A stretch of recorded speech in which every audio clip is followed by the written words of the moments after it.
Amén, hermanos. Vamos a compartir un poquitito sobre el Sermón del Monte, ¿ya? Y eso lo encontramos en Mateo, del capítulo 5 hasta el capítulo 7. Imagínense, todos los capítulos que vamos a ver. Pero no es así, vamos a revisar solo algunos versículos, ¿ya? Siempre nosotros pensamos que el Sermón del Monte son solamente las bienaventuranzas, pero no es así. El Sermón del Monte comienza con las bienaventuranzas, ¿cierto? Y con muchas otras enseñanzas que nos da el Señor diciendo a nosotros que nosotros somos la sal de la tierra, que somos la luz del mundo, ¿cierto? Que Él no vino para abrogar la ley, que no debemos enojarnos con nuestro hermano. Jesús habla sobre el adulterio, sobre el divorcio, sobre el jurar, ¿cierto? El amor hacia los enemigos, las limosnas, Jesús y la oración,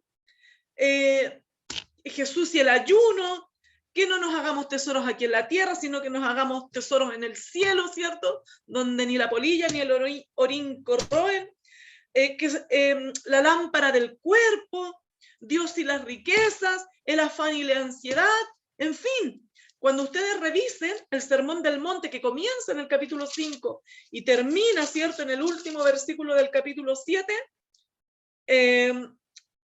vamos a ver ricas enseñanzas que el Señor nos deja a través de Él a nosotros, a nuestras vidas, y que nosotros tenemos que aplicar, ¿ya? No las deja por si acaso, sino que para que nosotros las apliquemos. Voy a compartir la pantalla y vamos a ver parte de este sermón. Vamos a abrir nuestra Biblia en Mateo capítulo 5, del versículo 17 en adelante, ¿ya?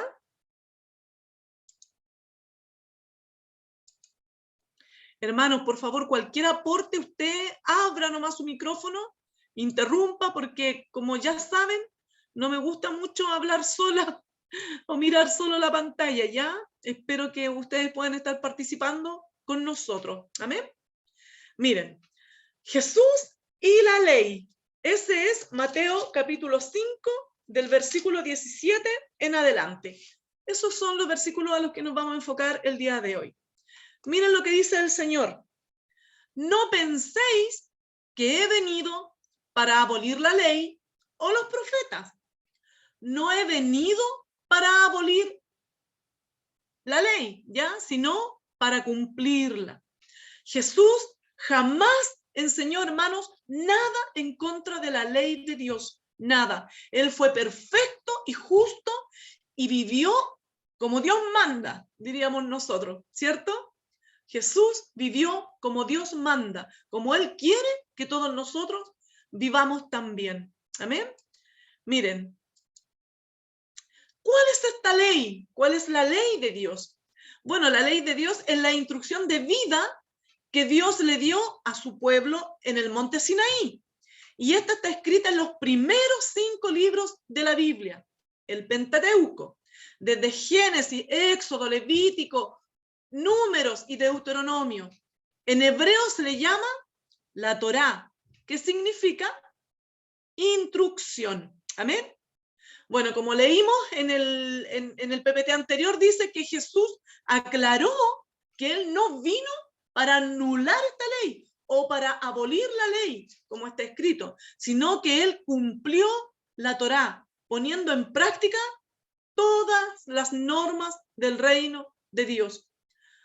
No solo las cumplió, hermanos, sino que también Él se las enseñó a sus discípulos y las dejó ahí escritas, ¿cierto? Para que nosotros también las aprendamos como Él las enseñó. Jesús explicó que la Torá no ha cambiado, sino que sigue vigente hasta el día de hoy. Podemos leer en Mateo 5, del 18 al 19, dice así: porque de cierto les digo que hasta que pasen el cielo y la tierra, ni una jota, ni una tilde pasará de la ley hasta que todo se haya cumplido. De manera que cualquiera, eso nos está diciendo a nosotros, ¿cierto? Que cualquiera que quebrante uno de estos mandamientos muy pequeños y así enseña a los hombres, muy pequeño será llamado en el reino de los cielos. Mas cualquiera que los haga O sea, el Señor quiere que nosotros cumplamos sus mandamientos y los enseñe. Este será llamado grande en el reino de los cielos. Amén. Amén. Bueno, ¿qué enseñó Jesús? Que cualquiera pues que anule o quebrante uno de los mandamientos, aún uno de los más pequeños, y así se lo enseña a otro, será llamado muy pequeño en el reino de los cielos. Y el que los guarde y los enseña será llamado grande en el reino de los cielos. Bueno, muchos fariseos creían que Jesús estaba anulando la ley, porque ni él ni sus discípulos seguían la tradición rabínica. Jesús no se sometió a la tradición de los hombres. Jesús aclaró que él sí cumplía la ley de Dios, pero no estaba de acuerdo con los otros rabinos en la interpretación y la aplicación de esta.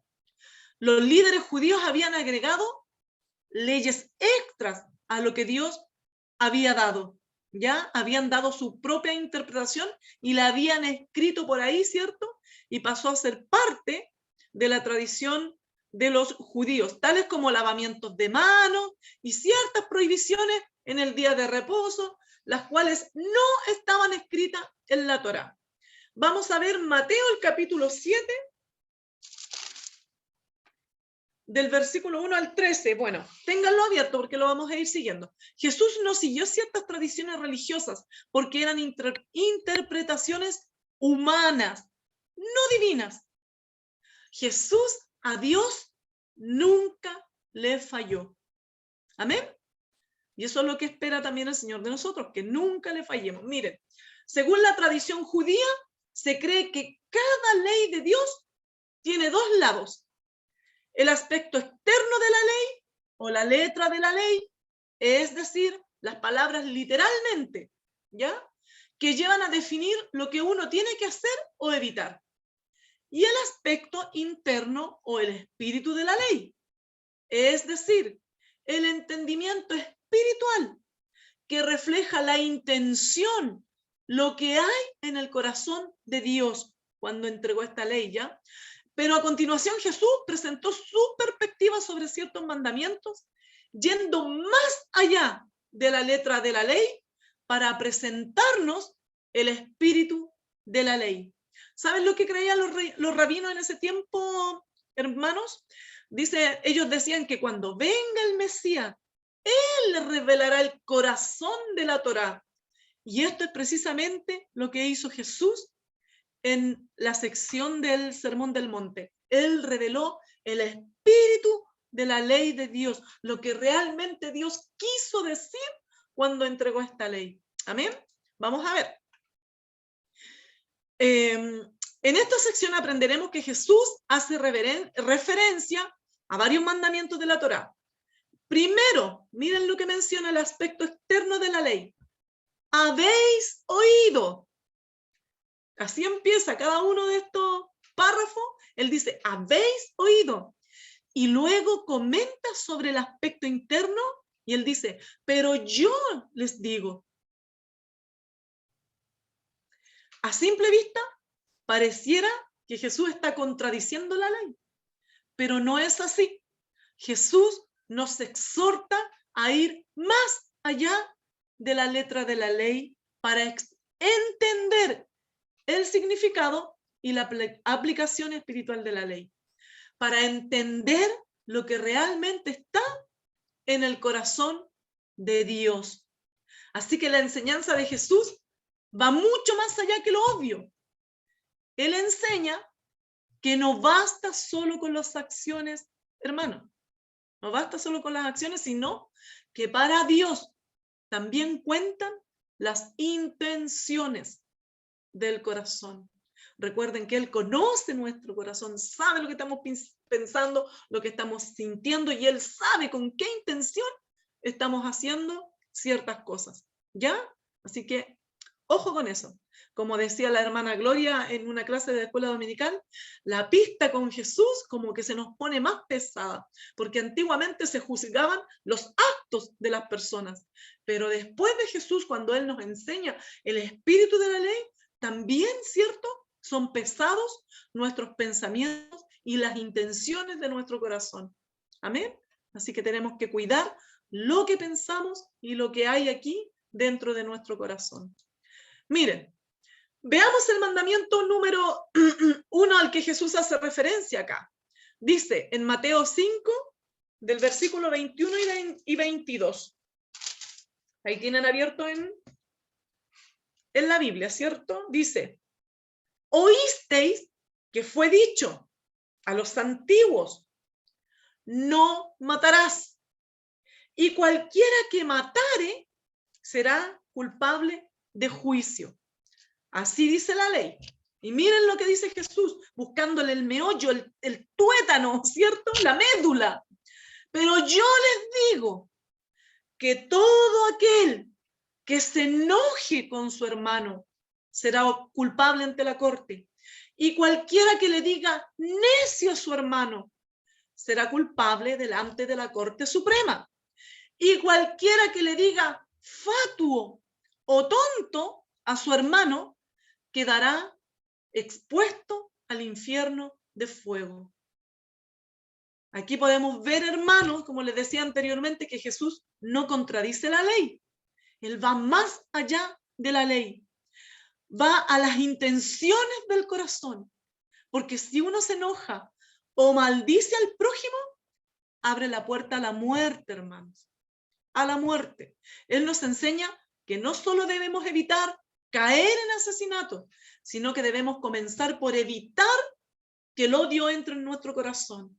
Porque cuando entra el odio en el corazón del hombre, ¡ay! A uno le dan ganas hasta de al hermano, ¿no? Y el Señor no quiere que nosotros tengamos esos sentimientos y esos pensamientos en nuestro corazón. Así que Él no solamente ve el acto de que uno le dispare o ahorque o mate a otra persona. Él no ve solo eso. Él ve la intención que hay en nuestro corazón. Muchas veces antes de ser cristiano, espero que no después de serlo, muchas veces cuando alguien nos hizo algo, ¿cierto? Como aprendíamos, uno le dan ganas, ¿cierto? De defenderse y de tomar, ¿cierto? Venganza por algo que otra persona pudo haber hecho. Pero el Señor nos manda a que nosotros no debemos enojarnos con nuestro hermano. Amén. Miren, y el Señor nos enseña que la solución para el odio es el perdón. Dice en Mateo 5, 23, 24, dice así. Por tanto, si estás presentando tu ofrenda, ¿cierto? En el altar, y allí te acuerdas que tu hermano tiene algo contra ti.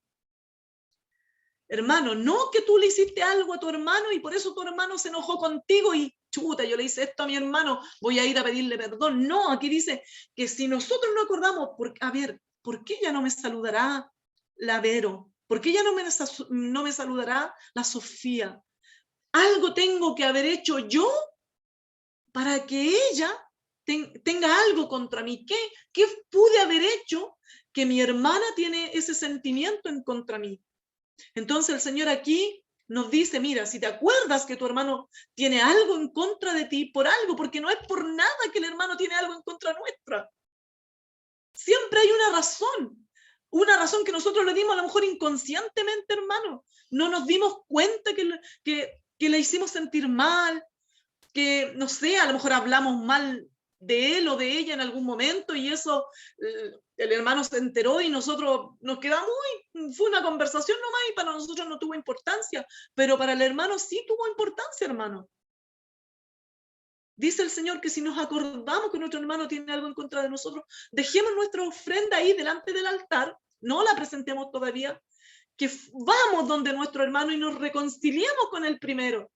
Y entonces, después que nos reconciliemos con el hermano, que podamos conversar, que le podamos preguntar, hermano, mira, ¿qué fue lo que yo hice que te hizo causar mal, que te hizo sentir mal, o que te hizo tener ese sentimiento en contra mía? ¿Qué hice yo, hermano? Porque, como decía el pastor Villegas, nosotros no somos moneditas de oro, por hermano, para caerles bien a todos. Po. A veces hacemos cosas, ¿cierto? O tenemos formas de decir las cosas, o miradas, o comportamiento que al otro hermano le molesta y nosotros no sabemos que eso le molesta. Yo sé que tengo un carácter difícil, no soy fuerte de carácter, porque si fuera fuerte de carácter podría dominar lo difícil de mi carácter. Necesito más dominio propio. Sé que tengo un carácter difícil, hermano, y sé que a lo mejor muchas veces voy a tener que estar pidiendo perdón sin darme cuenta a lo mejor a veces de malas actitudes. Yo ando así como pisando como cascarita de huevo para no ofender porque sé que tengo un carácter fuerte. Y le pido al Señor que me ayude a dominar eso porque no quiero lastimar a mi hermano, no quiero ofender a mi hermana. ¿Ya? No quiero hacerla sentir mal. Y entonces si vengo delante del Señor a ofrecerle, no sé, un ayuno, una oración, una ofrenda, no quiero venir delante de Él sabiendo que mi hermano tiene algo en contra mío. Así que a obedecer lo que el Señor nos dice. Si queremos mantener una buena relación con Dios, hermanos, debemos mantener un corazón limpio también hacia el prójimo. Es la única forma. Si queremos mantener una buena relación con Dios, tenemos que mantener nuestro corazón limpio también hacia nuestro prójimo. ¿Se entiende, cierto, hermano? No estoy hablando solita. Sí. Bien, se entiende. Gracias. Estamos Muchas atentos. gracias. Gracias. Sigamos entonces. Miren, el segundo mandamiento al que hace el Señor aquí referencia dice, no cometerás adulterio, ¿cierto? Y dice así Jesús en Mateo 5, 27, 28. Ustedes tienen abierta su Biblia y dice, oísteis que fue dicho, no cometerás adulterio. Pero yo les digo, o sea, Jesús va más profundo, va más allá, que cualquiera que mira a una mujer para codiciarla, ya adulteró con ella en su corazón. Ya se pasó rollo, hermano. Eso quiere decir, ya se pasó rollo con la mujer de su prójimo. Y eso no es correcto, ¿ya? Eso Dios también lo condena, porque Dios ve la intención con el que aquel varón o aquella mujer miró al que no era su esposo, o al que era el esposo o la esposa de su prójimo. El adulterio, hermanos, comienza en el alma. Eso empieza cuando uno abre espacio a malos pensamientos, como dije recién, a pasarse rollos con el hermano o con la hermana, a desear lo que no es nuestro. Hermanos, si uno no corta el pecado de la codicia, del desear lo que no es mío en el corazón, no se podrá ni frenar ni evitar el adulterio. ¿Amén? ¿Se entiende? Entonces, primero hay que cortar el pecado aquí en el corazón, ¿ya? Veamos. El otro mandamiento al que hace Jesús referencia dice Jesús y el divorcio. También se dijo en Mateo 5:31, cualquiera que repudie a su mujer, dele carta de divorcio. Pero yo les digo, dice Jesús, que todo el que se divorcia de su mujer, a no ser por causa de infidelidad, ¿cierto?, de fornicación, la hace cometer adulterio. Y cualquiera que se casa con una mujer divorciada, comete adulterio. Miren, en tiempos de Jesús, los hombres se divorciaban, hermanos, por cualquier cosa. Por cualquier motivo, ya la dejé de amar, ya no la quiero, es que no me cocinó bien, no planchó, no lavó, no sé, buscaban cualquier excusa para divorciarse de su mujer. No solo por motivos de infidelidad, que era lo que estaba como autorizado. Ellos se excusaban diciendo que estaba contemplado en la ley, que ellos se podían divorciar de su mujer. Pero ese no era el espíritu de la ley. En el libro de Mateo leeremos cuando Jesús explica que el divorcio no era parte del plan de Dios, sino que es consecuencia del pecado del hombre y de la dureza del corazón del hombre. Si nosotros vemos en Mateo capítulo 19, Mateo 19, del versículo 3 en adelante, Dice así el Señor en su palabra. Entonces vinieron a él los fariseos tentándole y diciéndole, ¿es lícito al hombre repudiar a su mujer por cualquier causa? Jesús respondiendo les dijo, ¿no habéis leído que el que los hizo al principio, varón y hembra los hizo? Y dijo, por esto el hombre dejará padre y madre y se unirá a su mujer y los dos serán una sola carne. Así que no son ya más dos, sino una sola carne. Por tanto, lo que Dios juntó, no los separe el hombre. Le dijeron, entonces, ¿por qué pues mandó Moisés a dar carta de divorcio y repudiarla? Él les dijo, por la dureza de vuestro corazón, Moisés les permitió repudiar a sus mujeres, mas al principio no fue así. Yo les digo que cualquiera que repudia a su mujer, salvo por causa de fornicación o infidelidad, ¿cierto? Y se casa con otra, adultera. Y el que se casa con la repudiada, también adultera. Amén. Eso dice la palabra del Señor. Veamos. Veamos el siguiente mandamiento. Dice, no jures en vano. Lo encontramos en Levítico, Números, Deuteronomio y también en Mateo 5 del 33 al 37. Dice así el Señor en su palabra. También habéis oído que se dijo a los antepasados, no jurarás falsamente, sino que cumplirás tus juramentos al Señor. O como dice la Reina Valera, dice, además habéis oído que fue dicho a los antiguos, no perjurarás, sino cumplirás al Señor tus juramentos. Y mira lo que dice Jesús. Pero yo les digo, no juréis de ninguna manera, ni por el cielo, porque es el trono de Dios, ni por la tierra, porque es el estrado de sus pies, ni por Jerusalén, porque es la ciudad del gran rey, ni jurarás por tu cabeza, porque no puedes hacer blanco o negro ni un solo cabello. Antes bien, sea vuestro hablar sí, sí, o no, no. Y lo que es más de esto, procede del mal. Hermanos, ¿por qué creen ustedes que la gente tiene necesidad de andar jurando hoy en día? Estoy solita, estoy Que solita. la gente miente o porque la gente no cumple sus palabras. Promete y no cumple, después se olvida. Amén, gracias hermana Gloria, porque no siempre dicen la verdad y deben afirmar con juramento que en esa ocasión sí están diciendo la verdad. Lo correcto es, hermanos, siempre hablar con la verdad. Eso dice Santiago, ¿cierto? El versículo 5, 12. Se los dejo para que lo busquen, no lo tengo a mano por aquí, ya lo vamos a dejar así nomás. Santiago 5:12, que debemos hablar siempre con la verdad. En Eclesiastés, hermano, también encontramos lo que está en el corazón del Señor y lo que piensa Dios de los juramentos. Mire, busquen Eclesiastés 5, del versículo 4 al 7, necesito que alguien me lo pueda leer, por favor. Eclesiastés, capítulo 5, del versículo 4 al 7.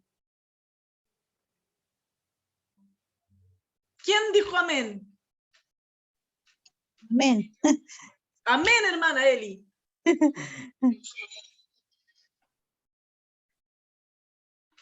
¿Qué dice el Señor?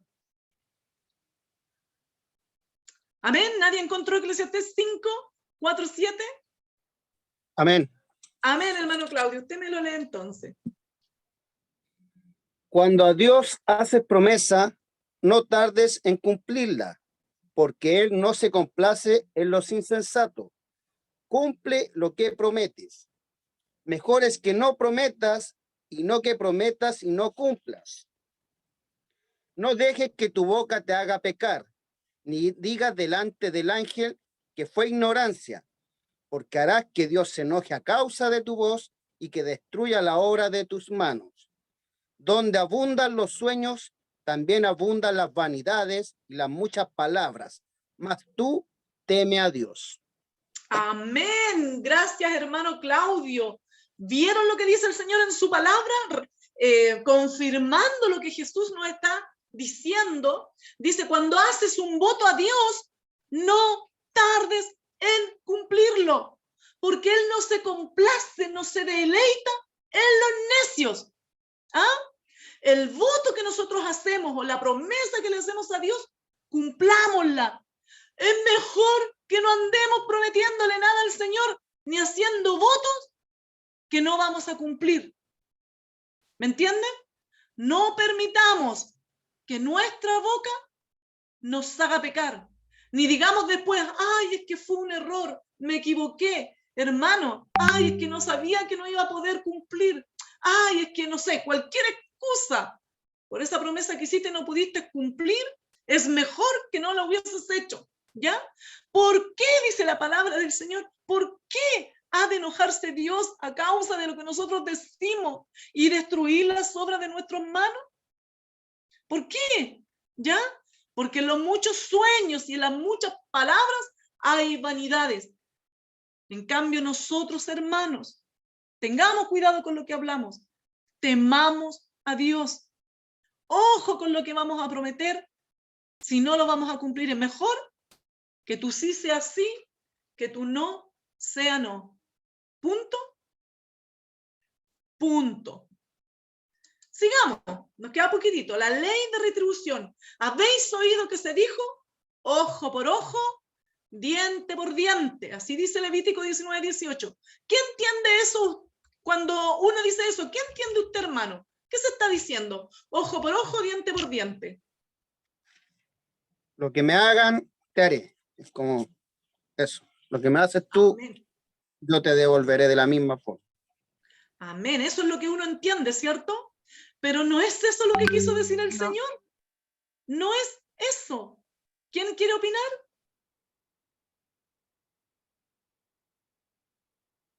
Amén. Miren lo que dice Jesús. Pero yo les digo, no resistáis al que es malo. Antes bien, a cualquiera que te dé una cachetada en la mejilla, ¿cierto? Vuélvele también la otra. ¿Para qué vamos a andar peleando? ¿Para qué vamos a andar discutiendo? ¿Para qué vamos a andar haciendo pelea? Apártate de eso. Vuélvele también la otra. Dice, y al que quiera ponerte pleito y quitarte tu túnica, ¿sabes qué más? Entrégale también la capa. ¿Para qué vas a pelear? Y cualquiera que te obligue a ir una milla con él, en vez de ir una, ve dos. Así dice la palabra del Señor. Si te obligan, ya, y te obligan a llevar su carga a una milla, tú honra a Dios y ve dos millas con él. ¿Me entienden? Al que te pida, dale, y al que desee pedirte prestado, porque está en necesidad, hermano, no le vuelvas la espalda. Amén. Amén. Algunos, miren, algunos han tomado estos versículos, como decía mi hermano Claudio, como licencia para la venganza. Pero ese no era el espíritu de la ley. La ley de la retribución, porque así se llama, tiene como objetivo la restitución, no la venganza. Cuando alguien daña o pierde la propiedad de otra persona, está obligado a restituirla. Por ejemplo, si yo le mando a la hermana Nancy a guardar una gallina, y a la hermana Nancy se le arrancó la gallina y se la atropellaron por ahí, y perdió mi gallina, ¿cierto? Es un ejemplo. ¿Qué tendría que devolverme a mí la hermana Nancy? ¿El valor de la gallina? O el valor de la gallina u otra gallina. Eso sería lo justo, ¿cierto? Gallina por gallina. Claro. ¿Cierto? Sí, pues. Es que eso es la ley de la restitución. Gallina por gallina. ¿Me entienden? Así, cuando lean, hermano, lean Levítico del capítulo 19, por ejemplo, léanlo, es entretenido darse cuenta que no tiene nada que ver con lo que nosotros hemos entendido en la actualidad. Y eso es por falta de conocimiento, por no escudriñar, ¿ya? Miren, cuando dice, cuando alguien daña o pierde la propiedad de otra persona, está obligado a restituirla. Las cortes de justicia eran las encargadas de determinar la retribución justa en caso de que el objeto exacto no pudiera ser reemplazado. La Biblia habla de justicia, pero no de justicia a manos propias.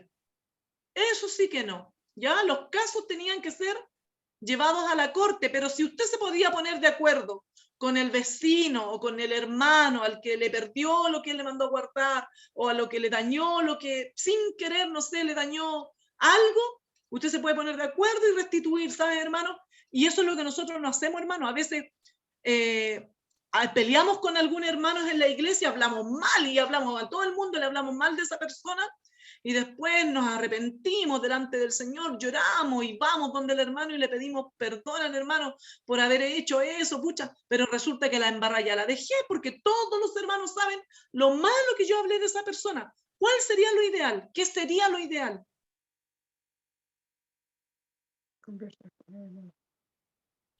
Yo tengo que decirle a los hermanos que yo me equivoqué. Tengo que decirle a los hermanos de los que yo hablé mal de esa hermana o de ese hermano. Sabes que yo el otro día te dije esto de mi hermana. Pucha, yo estaba tan enojada con ella, así que por eso dije esas cosas, no son ciertas, o a lo mejor exageré.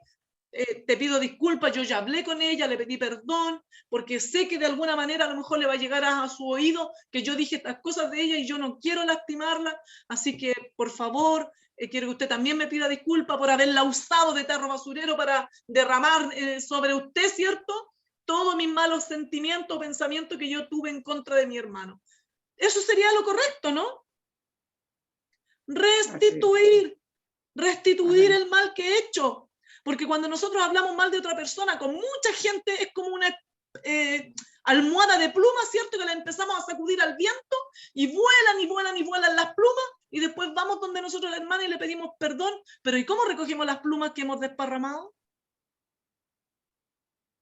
Es complicado, ¿no? Así que por eso mejor no hagamos lo malo. Por algo el Señor nos dice en su palabra, mire, en el contexto de la ley, la misma Torá aclara que no debemos vengarnos. No te vengarás, ni guardarás rencor a los hijos de tu pueblo, sino amarás a tu prójimo como a ti mismo. Yo, Jehová. O sea, Dios nos está diciendo eso. Jesús explica cuál es el corazón de Dios en la ley de la retribución. Él nos enseña a sobreponernos a la ofensa. No nos venguemos, ni nos bajemos al nivel de los ofensores. Actuemos correctamente. La Biblia nos enseña que la venganza en manos propias, o sea, pagar mal por mal, no borra el mal en vano, sino que lo multiplica, lo agranda. Y uno va y se acuesta y deja que el sol se ponga sobre su enojo y empieza a crecer en nuestros corazones raíces de amargura y rabia contra el hermano o la hermana. Y eso no corresponde. Dios no quiere que nosotros tengamos odio en nuestro corazón. Amén. No dejes que el sol se ponga sobre vuestro enojo, hermano. Arregla las cosas con tu hermano ahora que vamos de camino. No vaya a ser que lleguemos ante el juez y la cosa se convierta, como dice la hermana Nancy, en algo mucho más agrandado, pudiendo solucionarlo ahora. Amén. ¿Me entiende? Entonces, Primera de Tesalonicenses 5:15 dice, mirad que ninguno... Hermana Ivonne. Perdón, déjeme disculpe terminar que la idea al tiro. Ah, ya. Mirad que ninguno devuelva a otro mal por mal, sino procurad siempre lo bueno los unos para con los otros y para con todos. ¿Ya? Hermana Fresia, dígame. Había levantado mi manito, pero pensé que iba a seguir avanzando entonces, para no perder la idea. Sí. Yo, en mi manera de pensar, hermana, para que no podamos herir y no avergoncemos al hermano, no haya venganza.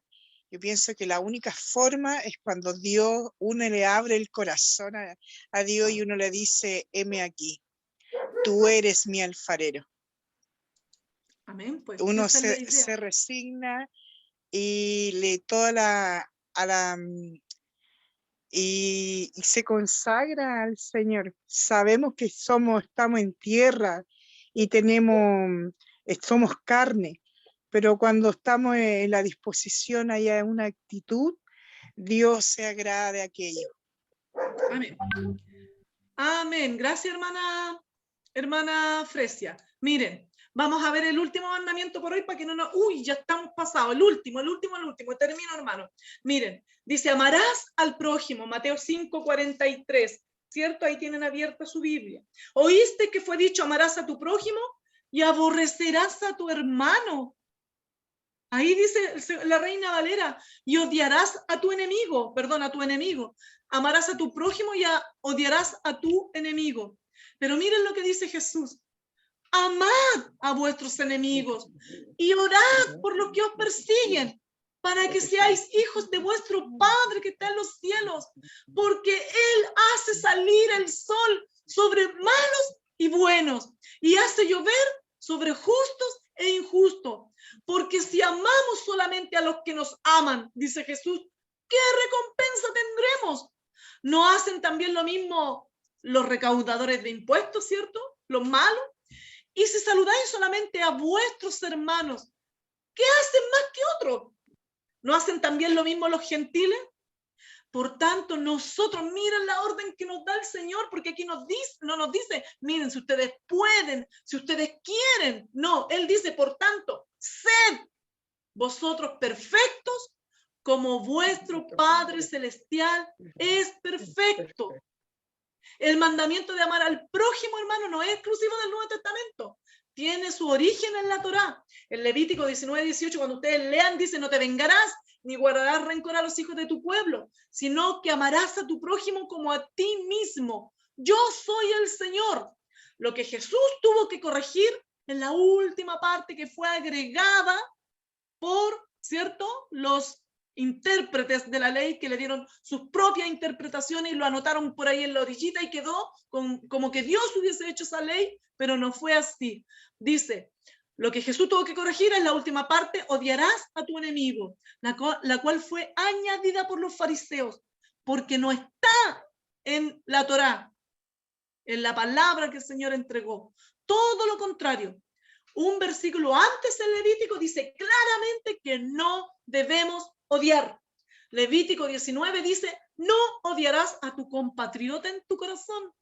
Podrás ciertamente reprender a tu prójimo, pero no incurras en pecado a causa de él. Amén. Miren, en conclusión, Jesús no vino a quitar la ley, sino a cumplirla. Y a los que le siguen, les enseña a darle la correcta interpretación y aplicación. No se trata solo de cumplir la letra de la ley, sino descubrir el espíritu de la ley. Es decir, lo que está en el corazón de Dios al darnos los mandamientos.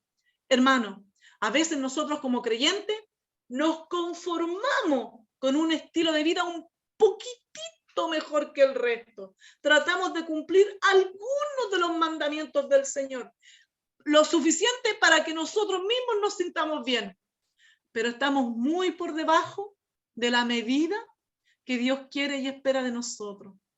¿Cuál es esa medida? Ahí mismo lo acabamos de leer anteriormente, dice, por tanto, sed vosotros perfectos, como vuestro Padre Celestial es perfecto. Y este mismo mensaje, hermanos, lo encontramos a lo largo y ancho de toda la Biblia. Dice en 2 Corintios 13:11, dice, por lo demás, hermanos, regocijaos, sed perfectos, confortaos, sed de un mismo sentir, vivan en paz, y el Dios de amor y paz será con vosotros. El Levítico 19:2 dice, habla a toda la congregación de los hijos de Israel y diles, seréis santos, porque yo, el Señor vuestro Dios, soy santo. Primera de Pedro, capítulo 1, 14 y 16 dice, como hijos obedientes, no se conformen a los deseos que tenían antes en vuestra ignorancia. Ahora somos hijos de Dios, sino que así como aquel que nos llamó es santo, así también sed vosotros santos en toda vuestra manera de vivir.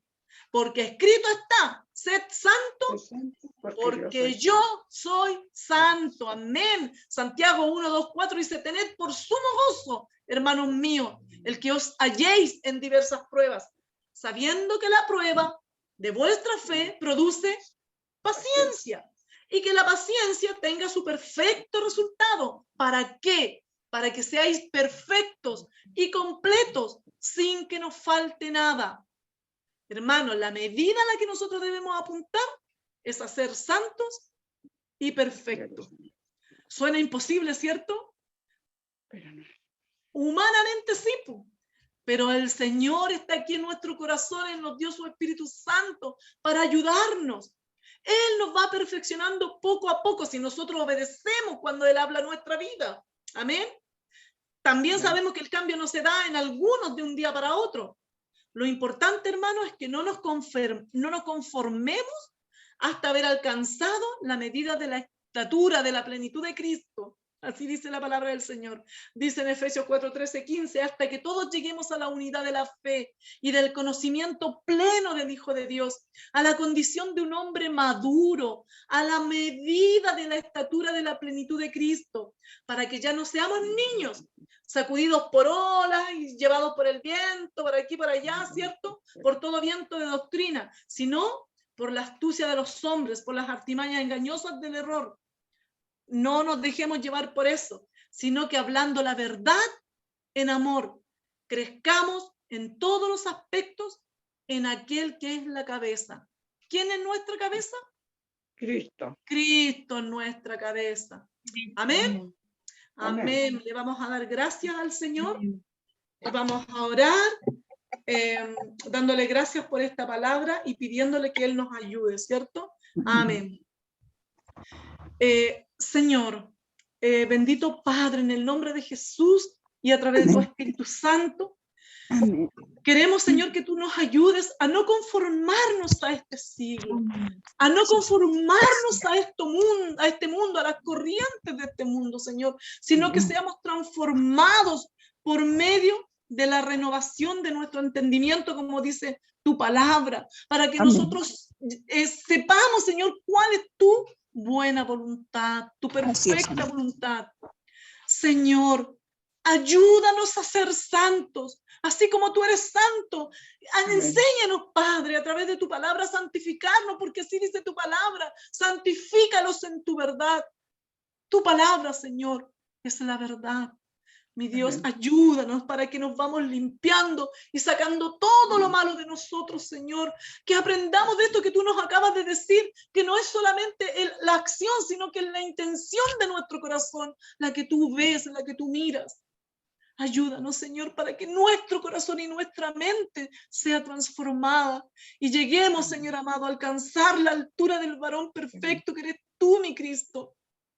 Señor amado, ponemos nuestra voluntad en tus manos, nuestra disposición, Señor, para que tú transformes nuestra vida, así como formas, Padre, como forma el vaso el alfarero, Señor, así también tú fórmanos a nosotros. Ve sacando todo aquello, Señor, todas aquellas imperfecciones, todo aquello que te ofende, todo aquello, Señor, que te entristece, arráncalo de nuestro corazón. Haznos abrir nuestros ojos y darnos cuenta qué es lo que te ofende, Señor, para nosotros dejarlo y no practicarlo más. Señor, somos hijos tuyos, tenemos tu Espíritu Santo, que dejemos de practicar el pecado, Señor. Mi Dios, ayúdanos a alcanzar esa altura, Padre, ayúdanos a hacer tu voluntad, enséñanos a permanecer siempre arraigados a ti, que nada ni nadie nos aparte de ti. Bendice a cada uno de mis hermanos que pudo estar en este culto, Señor, bendice sus hogares, su familia, sus hijos, sus proyectos, Señor, que estén todos puestos en ti, que te consideren en todos sus caminos, Señor, para que en todo les vaya bien, Señor. Ayúdanos, Padre, en el nombre de Jesús te lo pedimos. Amén y amén. Gracias, Señor.